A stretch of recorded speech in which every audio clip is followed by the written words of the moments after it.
ਦਿੱਲੀ ਵਿੱਚ ਨਵੇਂ ਖੇਤੀਬਾੜੀ ਕਾਨੂੰਨਾਂ ਦੇ ਵਿਰੋਧ 'ਚ ਕਿਸਾਨਾਂ ਦਾ ਅੰਦੋਲਨ ਅੱਜ 20ਵੇਂ ਦਿਨ ਵੀ ਜਾਰੀ ਹੈ। ਇਸ ਮੌਕੇ ਪੱਤਰਕਾਰਾਂ ਨਾਲ ਗੱਲਬਾਤ ਕਰਦਿਆਂ ਕਿਸਾਨ ਆਗੂਆਂ ਨੇ ਕਿਹਾ ਹੈ ਕਿ ਲੜਾਈ ਹੁਣ ਅਜਿਹੇ ਦੌਰ ਵਿੱਚ ਪਹੁੰਚ ਗਈ ਹੈ ਕਿ ਅਸੀਂ ਜਿੱਤਣ ਲਈ ਹੀ ਵਚਨਬੱਧ ਹਾਂ। ਕਿਸਾਨ ਆਗੂਆਂ ਨੇ ਕਿਹਾ ਕਿ ਅਸੀਂ ਗੱਲਬਾਤ ਤੋਂ ਨਹੀਂ ਦੌੜ ਰਹੇ, ਪਰ ਸਰਕਾਰ ਨੂੰ ਸਾਡੀਆਂ ਮੰਗਾਂ 'ਤੇ ਧਿਆਨ ਦੇਣਾ ਹੋਵੇਗਾ ਅਤੇ ਠੋਸ ਪ੍ਰਸਤਾਵ ਨਾਲ ਹੀ ਆਉਣਾ ਪਵੇਗਾ। ਇਸ ਮੌਕੇ ਕਿਸਾਨ ਨੇਤਾਵਾਂ ਨੇ ਕਿਹਾ ਹੈ ਕਿ ਅੰਦੋਲਨ ਦੌਰਾਨ ਜਾਨ ਗਵਾਉਣ ਵਾਲੇ ਕਿਸਾਨਾਂ ਨੂੰ ਲੋਕ 20 ਦਸੰਬਰ ਨੂੰ ਪਿੰਡਾਂ ਬਲਾਕਾਂ 'ਚ श्रद्धांजलि देंगे। सत्कारयोग पत्रकार मित्रों, आप सबका आज की इस पीसी में पहुंचने पर धन्यवाद करते हैं हम सभी संगठनों की ओर से, संयुक्त किसान मोर्चा की ओर से।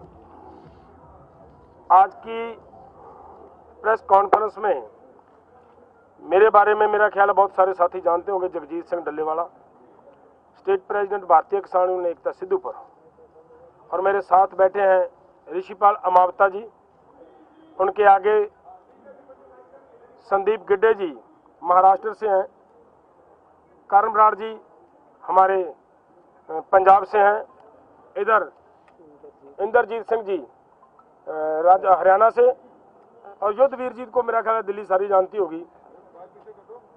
तो आज की जो हमारी पीसी है,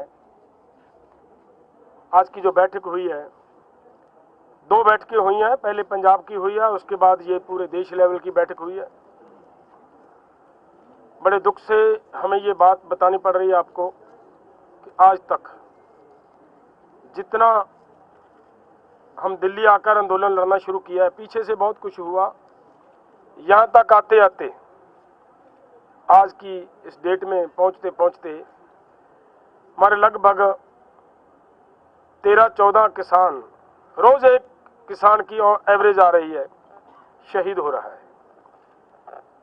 सबसे पहली बैठक में हमने उन्हें श्रद्धांजलि अर्पित की है आज की बैठक में पंजाब में, और उसके बाद जो देश लेवल की ये बैठक हुई है, इस बैठक में उन सभी को श्रद्धांजलि भेंट करने का, श्रद्धांजलि अर्पित करने का जो कार्यक्रम दिया है, वो पूरे देश में गांव-गांव में हम 20 तारीख को हमारे सभी जो आज तक के किसान आंदोलन के शहीद हैं, सभी को श्रद्धांजलि अर्पित की जाएंगी। पीछे का जो कार्यक्रम है आपने सभी देखा है, वो हमने दिया था कि वो जयपुर का जो रोड आ रहा है हाईवे, वो ब्लॉक करने का जो कार्यक्रम था हमारा प्रोग्राम, वो आप सभी ने देख लिया, वो हो चुका है। और दूसरी बड़ी बात, पूरे देश के लगभग 350 जिलों में ये जो हमारा धरना प्रदर्शन करने का, डिस्ट्रिक्ट लेवल पे करने का जो प्रयास था, हमारा जो कार्यक्रम प्रोग्राम दिया था, वो सफल हुआ है, अच्छी तरह बहुत बढ़िया हुआ है। तो हमारी ओर से इतनी सी बात ही है। देखो देखिए, मैं एक बात बताता हूँ आपको, सबसे बड़ी बात तो ये है कि आपके माध्यम से पूरे वर्ल्ड को पता चल गया कि किसानों ने उनकी प्रपोजल रद्द कर दी है, तो क्या सरकार को पता नहीं चले? सबसे पहली बड़ी बात तो ये है। दूसरी बात, जो वो कह रहे हैं कि किसान अपनी प्रपोजल भेजें, तो प्रपोजल तो हमने जब पहले दिन डिमांड चार्ट दिया है, वो प्रपोजल नहीं और क्या है, किसानों की वो दे चुके हैं। उस पे अभी वो जो हमारी मांगे हैं, उस पे कंक्रीट फैसला ले सरकार, एकदम ठोक के फैसला ले सरकार कि हम उन कानूनों को वापस लेते हैं। अगर सरकार इसमें बातचीत का क्या करने की, मुझे लग रहा है कोई जरूरत नहीं है। देखिए, हमेशा जब आंदोलन होता है, आंदोलन इसके लिए होता है, कोई जरूरी नहीं होता कि हर आंदोलन का सरकार पे मतलब असर पड़े, लेकिन असर पड़ने के तरीके बहुत होते हैं। ये बेशर्म सरकार है, इस पे असर नहीं पड़ेगा, लेकिन पड़ेगा जरूर। कैसे पड़ेगा, मैं वो बताता हूँ आपको।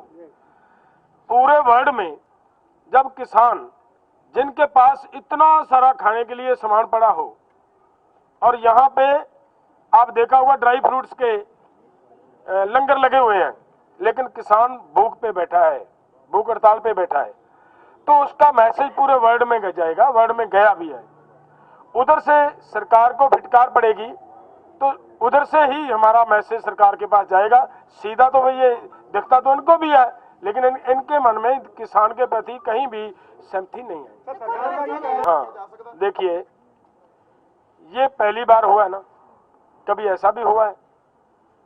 इसका मतलब ये है कि किसानों के आंदोलन का प्रेशर इतना है कि सरकार को ये लग रहा है कि अगर हम विंटर सेशन करेंगे तो जो यहाँ के विपक्ष दल हैं वो घेरेंगे उसमें, उससे बेटर है कि विंटर सेशन ही ना करें।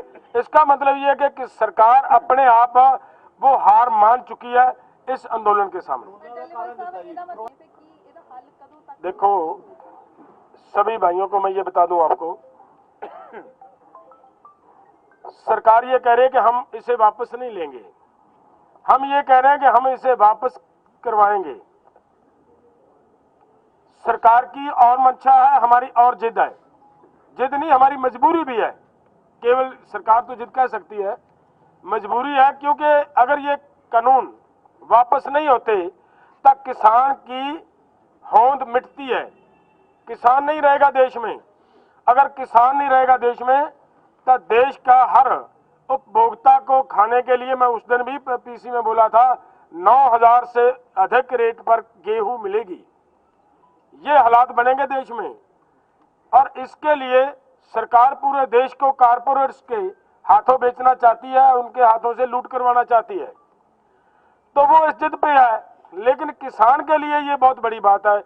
मैं एक बात और बता दूं आपको, सरकार कहती थी कोरोना है, कोरोना से हमारे ऑफिसर बीमार हो गए हैं, होंगे, लेकिन इधर वहां बॉर्डर से इस साइड पे आकर एक भी किसान को कोरोना नहीं हुआ आज तक। बॉर्डर के उस पर चले जाते हैं ऑफिसर, कोरोना होता है, लेकिन किसान को नहीं होता। जिसका 20 मौतें हुई है, क्या उसमें किसी का चेक किया क्या? नहीं, जो भी मौतें होती है, एक्सीडेंट में मौत होती है, उसमें कोरोना कहां से आ गया? हार्ट अटैक में मौत होती है, उसमें कोरोना कहां से आ गया? एक भी आदमी बीमार नहीं हुआ, ऊपर वाले की दया है। सभी के पोस्टमार्टम भी हुए, सभी का पोस्टमार्टम नहीं, ऐसी कोई बात नहीं। आप एक जवाब दे लेंगे मैनू भाई साहब। बात ये है कि देखिए, आप सब पत्रकार भाई जानते हो और देख रहे हो, रोज की रोज इसकी कवरिंग कर रहे हो। आप बताएं मुझे, संख्या बढ़ रही है या संख्या कम हो रही है? आए दिन संख्या बढ़ रही है। जब हमारे आंदोलन में लोगों की संख्या बढ़ रही है तो इसमें कहीं से ये नहीं कहा जा सकता कि लोगों में निराशा है। निराशा नहीं है, लोग डटे हुए हैं। लोग, मैं एक बात और कहूं, 5 दिन के लिए नहीं आए, 10 दिन के लिए नहीं आए लोगों की ट्रॉलियों में 6-6 माह का राशन है। हम पहले से तैयार होकर आए हैं कि हमें बैठना पड़ेगा। दिल्ली की तरफ बढ़ेगा कि यहीं रुके रहेंगे?